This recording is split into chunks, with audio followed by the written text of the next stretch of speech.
forma incondicional. Um Deus que é misericordioso. Isso fica claro lá em Jonas, quando Jonas não cumpre o dever para qual é chamado, mas não cumpre porque não concorda com a misericórdia de Deus. Ele chega a dizer: Deus, tu vai salvar a Nínive, aquele povo cruel. Deus é misericordioso. Deus não tem prazer na desgraça do ímpio. Ele quer, claro, a sua salvação. Então fica claro essa misericórdia de Deus.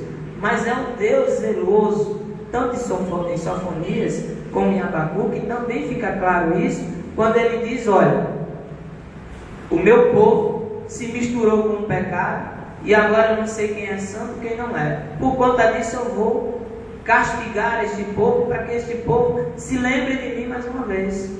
Então é um Deus que requer de nós santidade. Requer de nós santidade. É um Deus puro que requer um coração puro, que requer uma alma pura. É um Deus santo. É um Deus que se transforma no Novo Testamento no Deus Filho, que é o Jesus Cristo. A figura mais plena de amor que a gente pode compreender, que teve aqui na terra, que viveu com nós como um homem e que nos mostrou que era possível ter uma vida íntegra, porque como sendo Deus, em Filipenses 2, ele abriu mão dos seus atributos para viver como homem mesmo, carnal, para nos mostrar que era possível enfrentar toda esta vida e ser vitorioso, como Paulo diz: combati o bom combate e encerrei a carreira. Como o próprio apóstolo Paulo vai dizer: olha, olhe para mim, porque eu sou o exemplo do Senhor Jesus Cristo. Então a gente tem ao longo da história esse Deus, e aí esse Jesus agora, que está tão perto dos apóstolos, está dando alimento pessoalmente a ele, que se preocupa lá em João 8, versos 16 em diante. Ele vai dizer: olha, chegou o fim do meu ministério aqui na terra, mas não se preocupe, o Senhor Deus, o meu Pai, vai mandar um Consolador.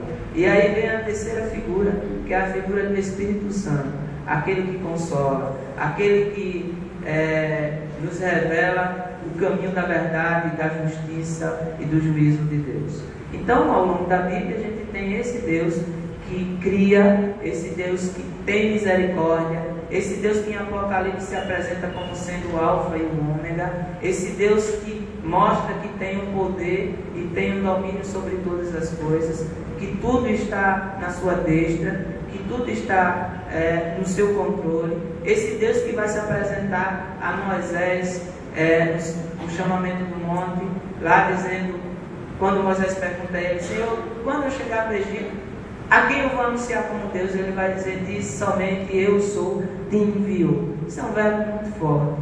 Eu sou o quê? Eu sou o dono de todas as coisas. Eu sou o Alfa e o Ômega. Eu sou o princípio e o fim. Então é o Deus que tem o controle de tudo, inclusive nos momentos mais difíceis de nossa vida, quando parece que não há mais solução, ou que a gente está perdido e a gente não consegue decifrar ou deslumbrar qualquer chance de sair daquela situação. Aí Deus está no controle. Quando conseguimos passar, aí vamos entender o que Deus queria. Eu vou me lembrar de Paulo, quando é mandado para Roma, e que ele não queria, mas havia uma proposta de Deus, havia um propósito de Deus, e ele evangeliza aqueles romanos.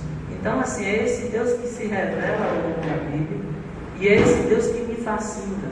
É o Deus que vai quebrar paradigmas humanos. É o Deus que se preocupa com o homem e não com as instituições. É o Deus que vai se preocupar com a situação caída do homem. O homem pecou, e agora? Preciso salvar esse homem, preciso tirar esse homem. Então, é esse Deus que vai se revelando ao longo da história bíblica, e esse Deus que me deixa fascinado por ele. Muito bem. Fala um pouquinho, apesar que você pode aí, de forma superficial, né, falar, mas fala um pouquinho de Jesus. Apresenta Jesus para nós. Jesus é figura extremamente enigmática, porque apesar de toda a crítica histórica e por aí afora, mas ainda é sempre debate no mundo inteiro, né? No mundo inteiro. Jesus que entra na história de um povo que está mais uma vez sobre o jugo dos romanos agora. O povo de Deus foi cativo dos romanos, e os romanos sustenta com braço forte mesmo aquele povo. Jesus vê muita coisa no âmbito político errado. O Israel de Deus que esperava um Jesus político, um Jesus bélico, que instaurasse o seu império terreno, e o Jesus vem ensinando o amor. Olha, desse que disse a lei, mas eu te digo o seguinte: se alguém te ferir, ama esse alguém, não retribui com o mal, oferece a outra face. Vê só, ele começa um Jesus que no Sermão do Monte, finalzinho do sermão, quando ele diz todas as bem-aventuranças, ele vai dizer aos discípulos e apontar e dizer: vós sois o sal, vós sois a luz da terra.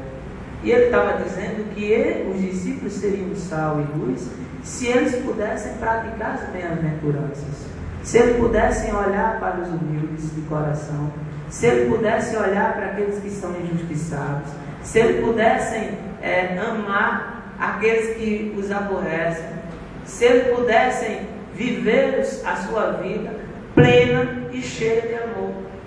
É esse Jesus que vem quebrando vários paradigmas. É esse Jesus que rompe com as sinagogas, porque não concordam com o rumo que a sinagoga está tomando, com a barganha que fizeram dentro das sinagogas, com as oferendas.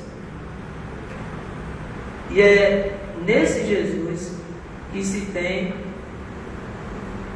o fechamento de todas as profecias, quando ele anuncia dizendo que ele é o caminho, a verdade e a vida.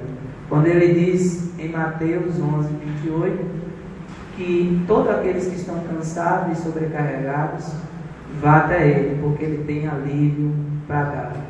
E aí ele encerra tudo dizendo: olha, em nenhum momento da história Deus deixou vocês abandonados. Em nenhuma outra religião alguém teve a capacidade, teve a ousadia de chamar todos os que estavam cansados e sobrecarregados, porque ele tinha alívio. Só Jesus tinha essa autoridade, porque no próprio livro de João ele vai dizer: eu e o Pai somos um. Muito bem.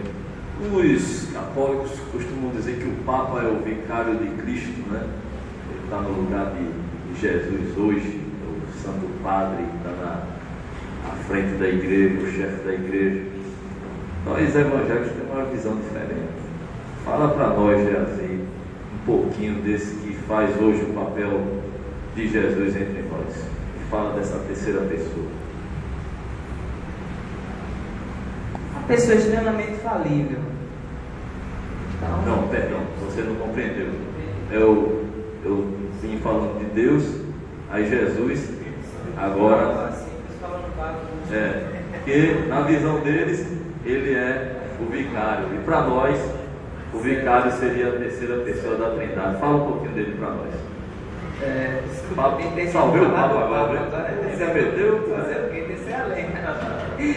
A figura do Espírito Santo é aquela figura que Jesus fala, daquele que é o Consolador, daquele que nos revela a palavra de Deus.